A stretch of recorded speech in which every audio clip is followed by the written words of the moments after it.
Welcome to the Human Capital Innovations Podcast, your go-to source for personal, professional, and organizational growth and development. We hope you tune in often for all things people management, organizational development and change, organizational leadership, and social impact related. Maximize your personal and organizational potential with Human Capital Innovations Podcast.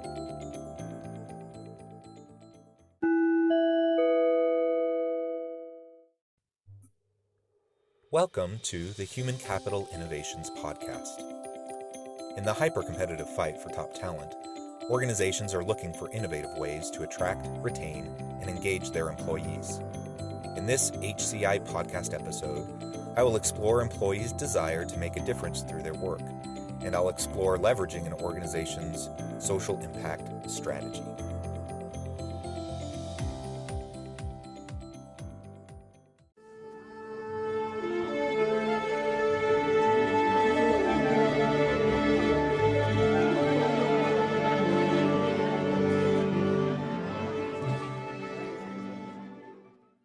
Today, the topic is maximizing employee engagement by leveraging a sustainable organizational social impact strategy.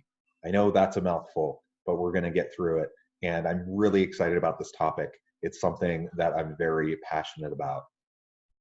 Before we jump on in, and before I even do a little personal introduction, I just wanted to say, given the current circumstances of COVID-19, the global pandemic, and the reality that we are all facing with working from home and juggling family life and work life and dealing with the emotional toll that social isolation brings with it, as well as the fear and anxiety connected with social isolation, people losing jobs, the economy, that not to mention all the health issues. You know, it's a struggle, it's a challenge, and I just want to acknowledge and validate any concerns that any of you may have at this time.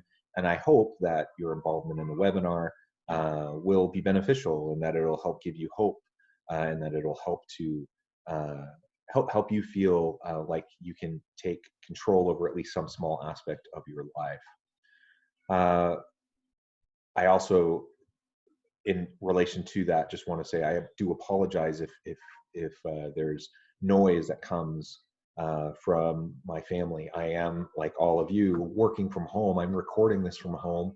I'm currently in my bedroom recording this webinar while my family is out having lunch. So, you know, my wife and 6 children at times can be noisy. My dogs can be noisy. So if any of them happen to make some noise and ruckus, I hope that you will be forgiving of that and understanding, recognizing that we're kind of all in the same situation right now. For those of you who have joined the webinar series in the past, you know a little bit about me, but let me just take a moment and do a little bit more of a personal introduction. I'm a professor of organizational leadership in the Woodbury School of Business at Utah Valley University, where I've worked for 11 years now. I'm also the department chair, and I'm the academic director of the Center for Social Impact at UVU. Now, that title should give you a clue as to the passion that I have for the social impact topic that we're going to be exploring together today. And of course, I am the managing partner and principal at Human Capital Innovations. And for the last couple of decades, I've been working with organizations from across the globe on how to develop positive cultures, employee-centric policies and practices, as well as issues like utilizing and leveraging social impact initiatives and programs to engage their employees. So that's what I'm going to be talking with you about today. And as always, I welcome questions, comments. You can either reach out to me by email, offline, or connect with me through the Human Capital Innovations website, however best works for you. But I would love to continue this conversation after the webinar is over, so that we can explore together what you might be able to do within your organizations to really truly maximize the potential of your employees and to leverage their human capital in such a way that it can lead to greater sustainable organizational success. here you can see what we're going to cover in the next little bit. I'll start briefly with, what is social impact? Of course, it's something I feel very passionately about. It's something I spend a lot of time thinking about, and I spend a lot of my time, both in terms of research, teaching, consulting, working with organizations in this area. But I recognize it's not something that's probably on the forefront of most of your minds. So hopefully, over the course of this webinar, that you'll have a better sense of what it is and how you might be able to utilize it. But I'll start there. What's the business case for organizational social impact initiatives and programming? We'll walk through that briefly. I want to present to you a couple of models that can be utilized as you try to think about holistic, system-wide social impact. So the pathways of social impact is something that has come out of Stanford and University of Minnesota, and a working group from across the nation as they try to recognize and understand how to have more sustainable, long-lasting, meaningful, holistic impact in our communities. The active citizen continuum, which comes from a nonprofit called Breakaway. I'll walk you through what that means and really what both of those models can mean for what you might be able to do in your organization. I'll provide a brief example of social impact within a corporate setting and how that can be utilized. And then ultimately we'll finish off with action steps for organizational leaders. What can each of you do right now to get the ball rolling so you can have meaningful impact within your organizations? So let's start with social impact. What is it? In a nutshell, what we're trying to do, whether it's in a government capacity, nonprofit, corporate, an educational setting, across industries, across sectors, we have an opportunity through the work we do in our organizations to impact our communities.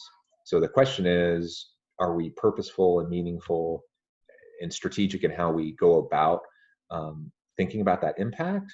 And will it be a positive impact or will it be a negative impact?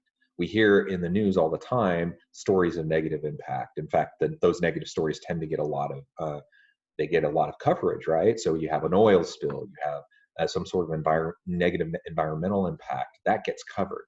You have some sort of an organization who does something that ultimately impacts negatively on the community health, that gets covered. There's all these different types of negative social impact that can occur, but certainly organizations also do positive things to help and build their communities around them and to respond to larger societal social issues and challenges. And that's really what social impact is all about, is that we want to try to utilize the resources of our organization to not only provide a great product and service that consumers want, but also through those same activities that we can also benefit our surrounding communities. That can happen in a variety of ways. So in this graphic, you see a lot of those different types of things.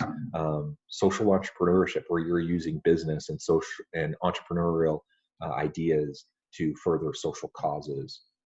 Social enterprise in a nonprofit setting or a corporate setting.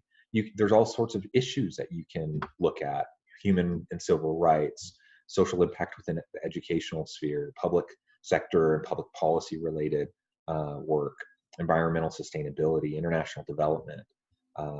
The focus today is a little bit more on the corporate social impact element, but all these can apply.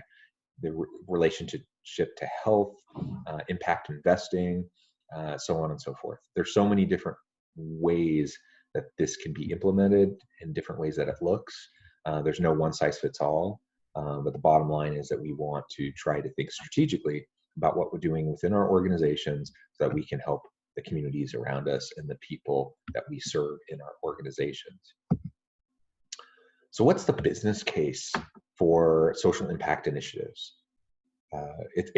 Certainly sounds nice, right? We want to, through the work that we do in our organization, we want to better society. We want to better our communities. That sounds nice. It's good PR, but is there an actual tangible business case for doing it as well beyond the PR spin?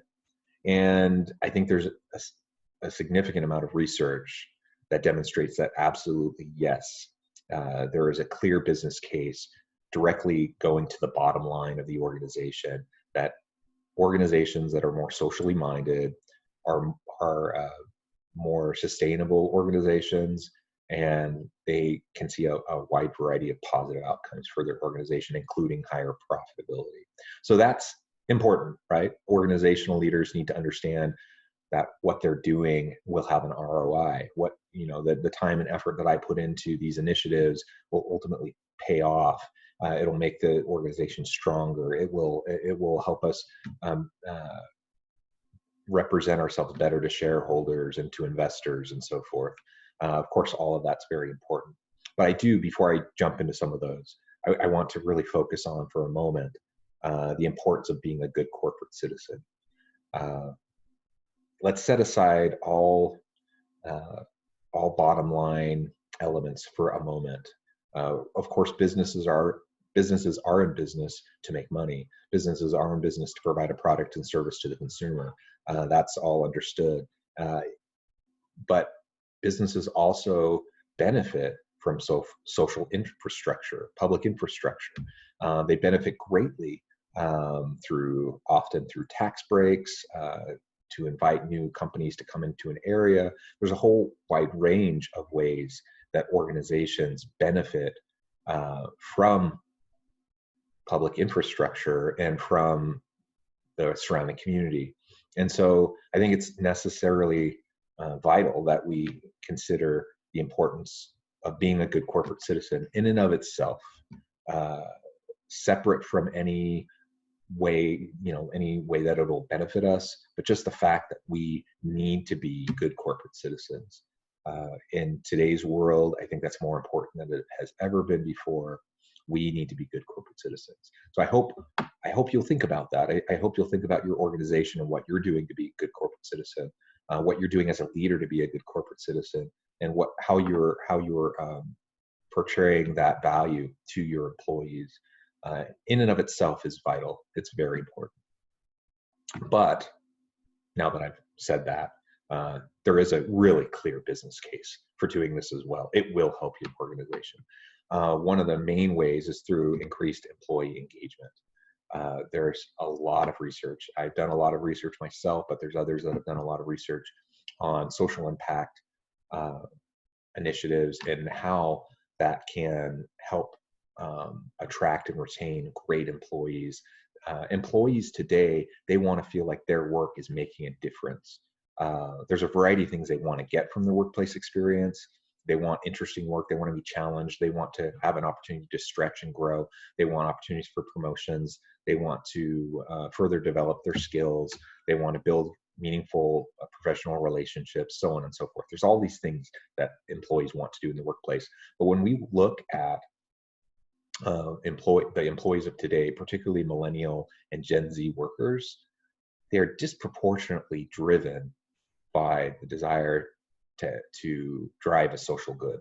That the work knowing that the work that they do will ultimately benefit the world, benefit society, that they individually and then collectively can make a difference and provide a positive social impact in their communities.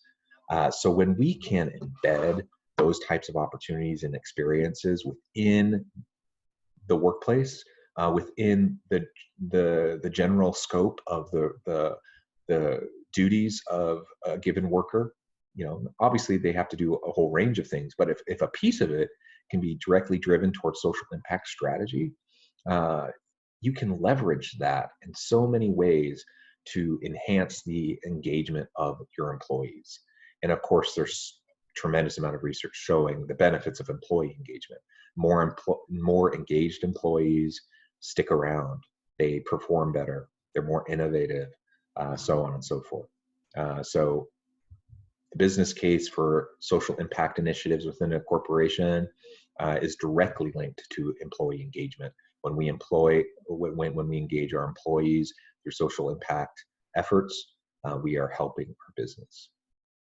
It also leads to other intangible types of value for our organization: brand loyalty and reputation.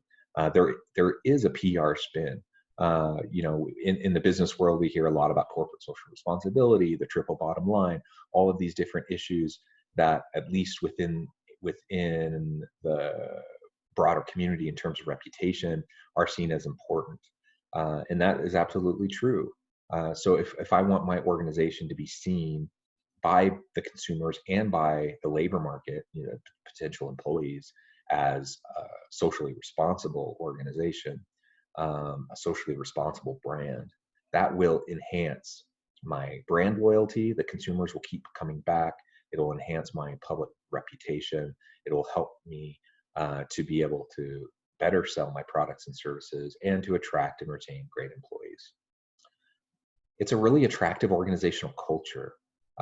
We hear a lot about this in the tech industry, high tech type companies that tend to focus on these types of initiatives, these cultural values and such. But it's not unique to tech. It can apply to any type of organization, nonprofit, for-profit, government, educational, whatever, across industries and sectors. A socially minded organizational culture is an attractive culture for most employees, particularly millennial and Gen Z employees.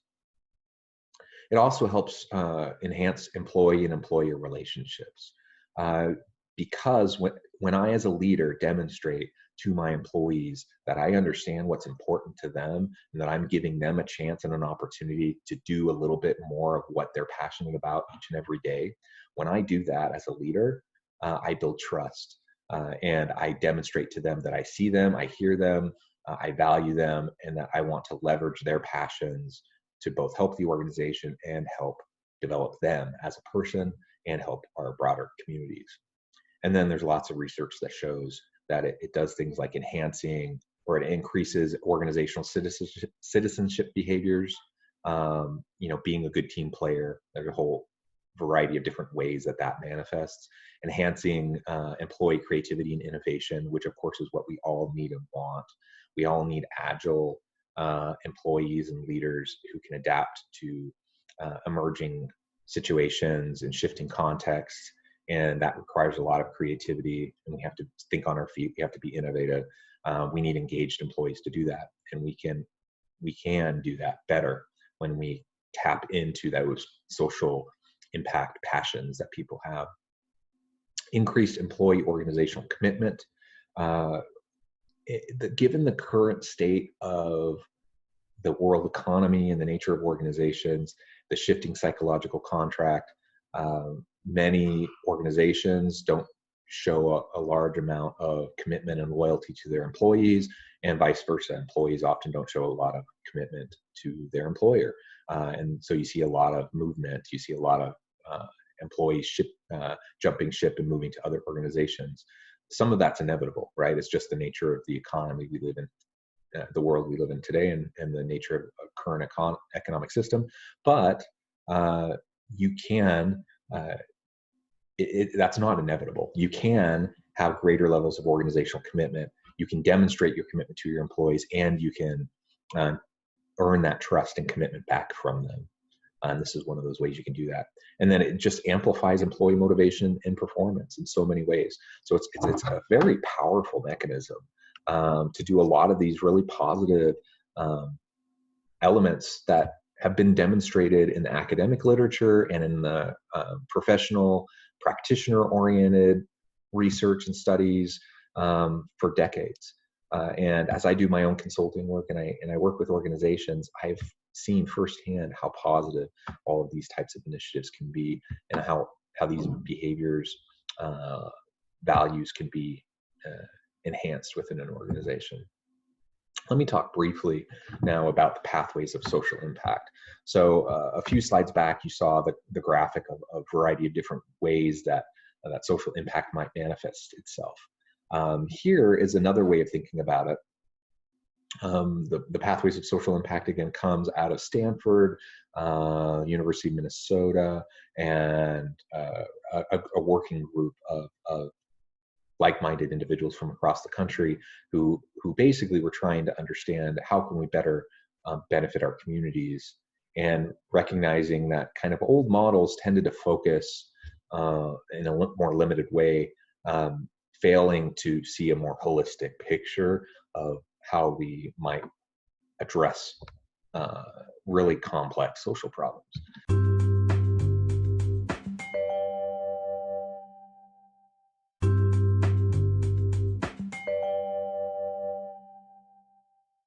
So here you can see 6 main pathways.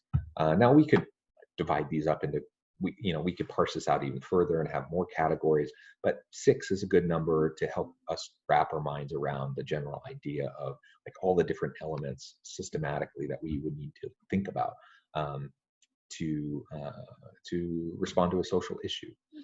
Direct service. Sometimes we just have to volunteer. We have to go and sort cans at the food bank. We have to do a food drive and collect food. We have to go out and paint over graffiti and clean up the streets and help out, doing volunteering directly to organizations and to individuals in need. That's important. That always will be important. But we cannot, and we will never be able to volunteer our way out of poverty, for example. Despite all the best of intentions that someone might have, just volunteering isn't going to accomplish any meaningful, sustainable social impact in that area. It's one important element of many, right? Now I'll come back to that example in a minute. Community engaged learning and research. So universities, for example, as anchor institutions can be leveraged. And I do this a lot in my home university at Utah Valley University, where I'll send my students out to do consulting projects with local nonprofits and government agencies, where they will do organizational development and change management consulting projects to help benefit those organizations so they can do a better job of serving, of providing their products and services to their service population and have a broader social impact. So as professors work with students and community partners and conduct community-based research, do community-based projects, universities and institutions of education, both at the K through 12 as well as the university level, they can be anchor institutions and they can provide a great amount of value back to the community. So that's important. Social entrepreneurship and corporate social responsibility. Now, when a lot of people think of corporate social impact, this is the one they usually think about. They think about social entrepreneurship, social enterprise. They think about the triple bottom line and being a socially responsible organization. That's all really important. And having market-oriented responses to social problems, to address challenges and issues, that's all really great. But in and of itself, you're not going to attack and really resolve major complex societal issues just through social entrepreneurship and corporate social responsibility. We have policy and governance, participating in the political process, policy making, community organizing and activism, where you're involving, educating, and mobilizing individuals for collective action, and philanthropy, donating or using private funds or charitable contributions from individuals or institutions to contribute to the public good. Now, if we can see societal problems from all of these different angles, and then we can create programs and initiatives that we can tap our people into their passions in relation to these different areas, then we can have a holistic social impact strategy for a particular issue facing our community in which we work, that we can actually make a measurable difference in that issue. So just like a minute ago when I said we're not going to volunteer our way out of poverty, direct service is important, but we need to mobilize business, right, to address some of the underlying issues related to perpetual poverty. But we also need to leverage the resources that our institutions and our anchor institutions through community engaged learning and research. Policy and governance plays a huge role in terms of the various laws and advocacy that has to happen to resolve those sorts of issues. We can mobilize we can help mobilize people in our communities to address these problems. We can fundraise, we can do all sorts of things, right? When we start to tackle things from all these different directions, that's when we have the chance to actually make a meaningful impact, and not just feel good about it, not just, not just so that the warm fuzzy, so we can pat ourselves on the back and feel good about doing something good, but that we're actually helping people, that we're actually making the community a little bit better through what we're doing in our organization. Another way of thinking about this is the active citizen continuum. This comes from a nonprofit called Breakaway.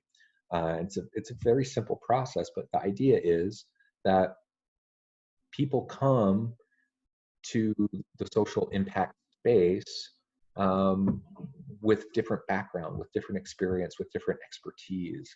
That's, of course, to be expected. And so we need to meet people where they're at. So within an organizational setting, if you have a corporate social impact strategy and initiatives and programs and events and things like that, some of your employees will come really with no knowledge or understanding. They might have an interest, they might even have a budding passion, but they may not really know where to start or what to do. So they might come in at the member stage, where they're not even particularly all that concerned about these problems, but maybe they come to an event because their coworker or their friend invited them. Once they become more aware and a little bit concerned, then they might move into the volunteer stage. Now they're well-intentioned, but not particularly well-educated about a complex social issue. So now maybe they're, going to the food bank. They're doing a food drive. They're trying to be proactive, right? Because they recognize it's important. But the next level up, a conscientious citizen, this is where they're concerned with discovering root causes. They're asking the deep questions. They're asking why. They're challenging the status quo and the conventional understanding. So an employee at this stage might be one who's working with a community partner organization, planning a social impact project or initiative directly. So now, their understanding is deepening, their involvement is deepening, their passion is deepening. And the active citizen is one that the community becomes a priority in values and life choice. It becomes a driving principle, driving value within them. And that's what we're trying to get to, right? But we need to recognize not everyone's going to be even close to that when we start our initiatives in our organization. But we can move people along this continuum as they get more involvement, more opportunity. Where ultimately we can have employees who are directly involved in social impact, running the social impact initiatives. It's really quite exciting when you see people progress in this way. So I wanted to give you a quick example of where I've seen this happen exceptionally well in the recent past. So there's a local company here in Orem, Utah, called Pinnacle Security. They sell security systems and things like that. I got in connection with several of the managers at Pinnacle, and one person who was at a VP level, and they were interested in some of the work I was doing at the university in terms of social impact, social entrepreneurship, social enterprise, those sorts of things. And so as we were talking, they were learning, and they were trying to see, well, what could we do within Pinnacle to really catalyze the energy of all these employees that feel strongly about these issues. They want to make an impact. They want to make a difference. What can we do? And so I worked with them, and they created a strategy. They created a whole series of events. They created a whole structure.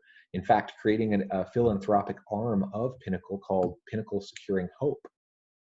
Now, Pinnacle Securing Hope became the area in the organization under which some of these initiatives happened. And it was run by employees who had their normal day job. And on top of what they were already doing in their normal job, they would put in extra time for this because it's something that they valued, that they were passionate about, they were committed to, even though it meant more work for no extra pay. Over the course of several years, Pinnacle Securing Hope did some amazing projects. the first one that I was directly involved in was the Sustain Haiti. So years ago, when the huge earthquake hit Haiti, they had some employees that had lived in Haiti and had connection there, and they were really concerned about that. And so they mobilized immediately, and they had hundreds of employees that were involved in a 5K event to raise funds. They did an employee matching program where employees could put money towards the cause. And ultimately, over the course of about a 6-month period, they raised about $150,000 that they were able to then take to Haiti to help locals there. They did a series of educational workshops to help individuals in Haiti. They provided microgrant funding. They did a whole variety of things that was hugely beneficial to help people who were in dire straits in Haiti. It was amazing for me to see the energy and the passion of these employees at Pinnacle during this time. Again, this is all extra. They're doing their normal jobs, but they're doing all of this on top of their normal work because they were passionate about it. And the amount of loyalty and commitment that was engendered in these employees because their passions, their budding passions were encouraged, fanning the flames of these passions. And ultimately, the company provided the support and the structure to be able to do these types of projects and programs. And the employees valued that. They valued that greatly. So the company benefited because it had employees that loved the company and were devoted and committed and working at higher levels of productivity. The employees were greatly benefited because they obviously, were loving work. They were loving going to work. They were loving being involved. They loved being able to help out. And of course, the community benefited. The surrounding community here locally benefited from having some of these events and opportunities for people to contribute, but also the community in Haiti benefited. So that was the first of many that started to come. A few years later, they did another one, Going Beyond Borders, where they went to help address concerns in Africa related to healthcare and education. They were able to raise a tremendous amount of money just within their pool of employees, who then were the people who went on these trips to staff these these projects. Really quite incredible. And then one that was really neat was Domes for the World. It's the idea for Domes for the World is that you go to countries and communities that are often devastated by hurricanes and other extreme weather, and you create these simple dome structures that can be built in a day. They're cheap to build, but they're very strong and sturdy, can withstand severe weather, and ultimately you're able to provide sustainable housing to a lot of people very cheaply. And another fantastic initiative where Pinnacle employees did all the planning, they raised the funds, they traveled to various locations in the global south to implement and create this housing for these individuals. Now, none of this was directly related to the main mission of Pinnacle, but because of the foresight of some of the organizational leaders, and perhaps a little bit of serendipity in terms of connections and getting people on the same page, this became just a tremendous opportunity for them that they've been able to build off of for years. I think this can happen in pretty much any organization. You listen to your employees, what they're passionate about, what they're interested in, and then you leverage existing systems within the company to carry out initiatives for the social good. It's a win-win-win. So let me start to wrap up here with some ideas for action steps for leaders. I think it's really important to create buy-in and commitment from top leadership. So in the Pinnacle example, there were a few key individuals, a couple that were at the kind of the lower middle management level, but one key individual who's at the VP level who really caught the vision and bought into it. That was really important because then they could have key conversations with others and ultimately get all of the support necessary to start moving things forward. So you know that depending on the organization, its history, the leaders in your organization, that could be easier said than done. You know, that could be quite a process in and of itself, but you have to work towards developing and fostering leadership buy-in and commitment so that it could be seen as something that's simultaneously grassroots, but also with top-down support, where people can see, their leaders demonstrating the importance they put on these initiatives through their involvement. I think that's very important. Fostering a shared society-centric organizational culture. I think regardless of what your organization does, regardless of the mission and the product or service that you provide, all organizations can have a foundation of a societal orientation and a society-centric culture. Employees want that. Well, most employees do, at least. Most employees want that, and we have an opportunity to leverage those passions. We need to then establish employee and community buy-in.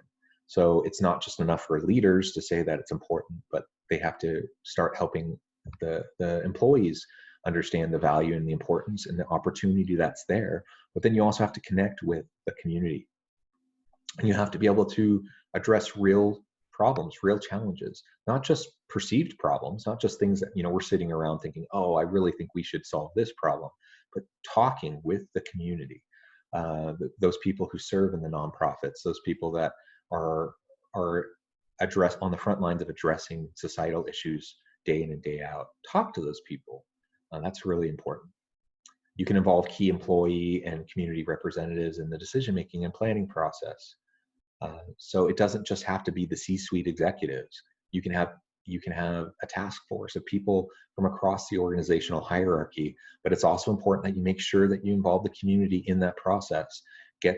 Bring them into the discussion, help them be part of deciding the scope and scale, the types of issues to be addressed, and what you're going to do.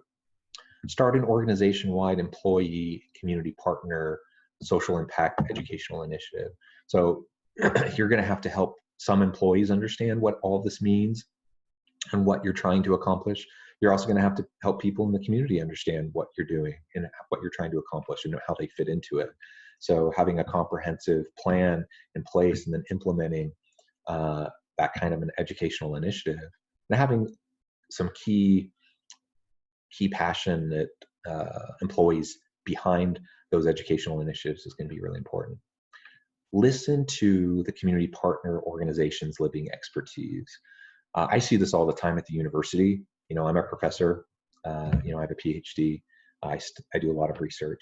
You know, so I could have the tendency to say, well, I'm the expert. I'm going to go solve your problems for you. Perhaps that's a challenge in academia, where sometimes there's a little bit of intellectual arrogance that can happen. Now, certainly I bring expertise with me in my background and experience, my research, whatever. That's one type of expertise, but there's another type of expertise, and that comes from the people who are on the front lines doing things each and every day to try to tackle organizational challenges. That is what you need to tap into. That is very important. And so listen to them. They are living experts, even if they're not, you know, academic experts or professional experts, but they're living experts. They're doing it each and every day, and they have insights that will be vital to the success of your initiatives. I think it's important to develop a project sustainability and assessment plan. Now, this is later on in the process. You're going to be doing a lot of work before you get to that point, but you don't want to uh, be rolling with your events and your programming and your initiatives with no sustainability or assessment plan in place. How are you going to know if you're being successful?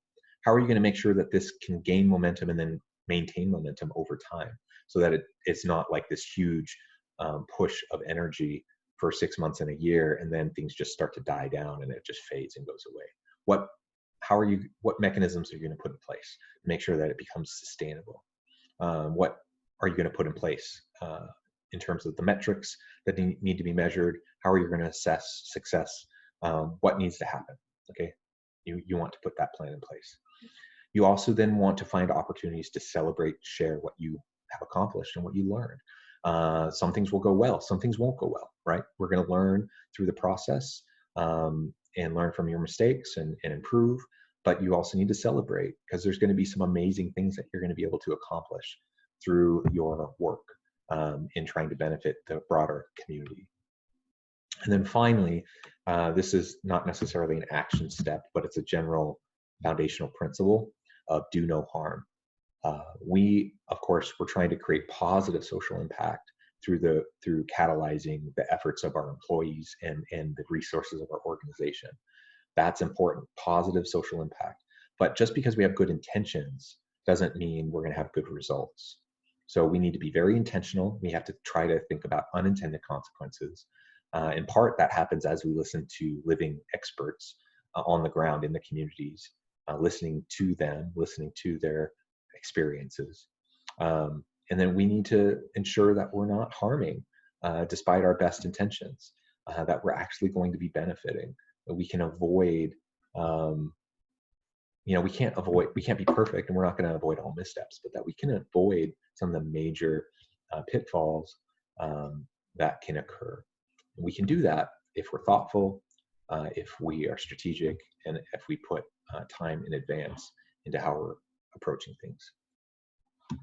All right, as I wrap things up, I did want to just call your attention to an article that actually is just out today, this morning, in Forbes, titled Maximizing Employee Engagement by Leveraging an Organizational Social Impact Strategy. That's a catchy title, right?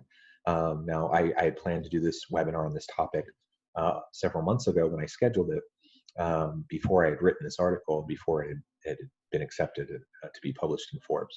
But given the topic for today, given your interest in this topic, I figure this is another resource that could be beneficial for you, that largely is reinforcing a lot of things we talked about together.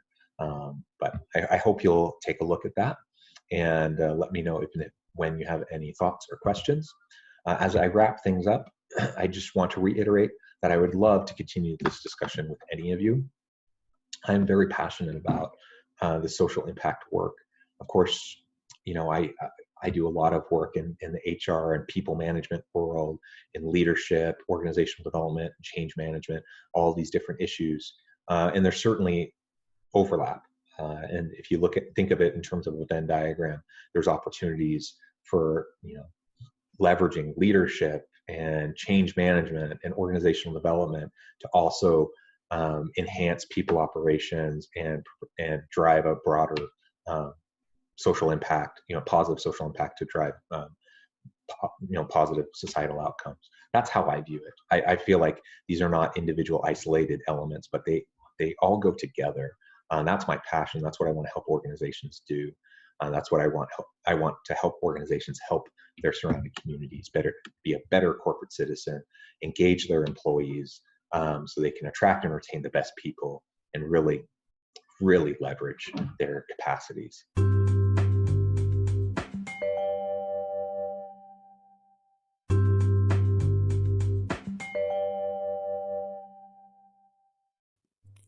Thanks again for joining us for this episode of the Human Capital Innovations Podcast. I hope you stay healthy and safe and that you have a great week.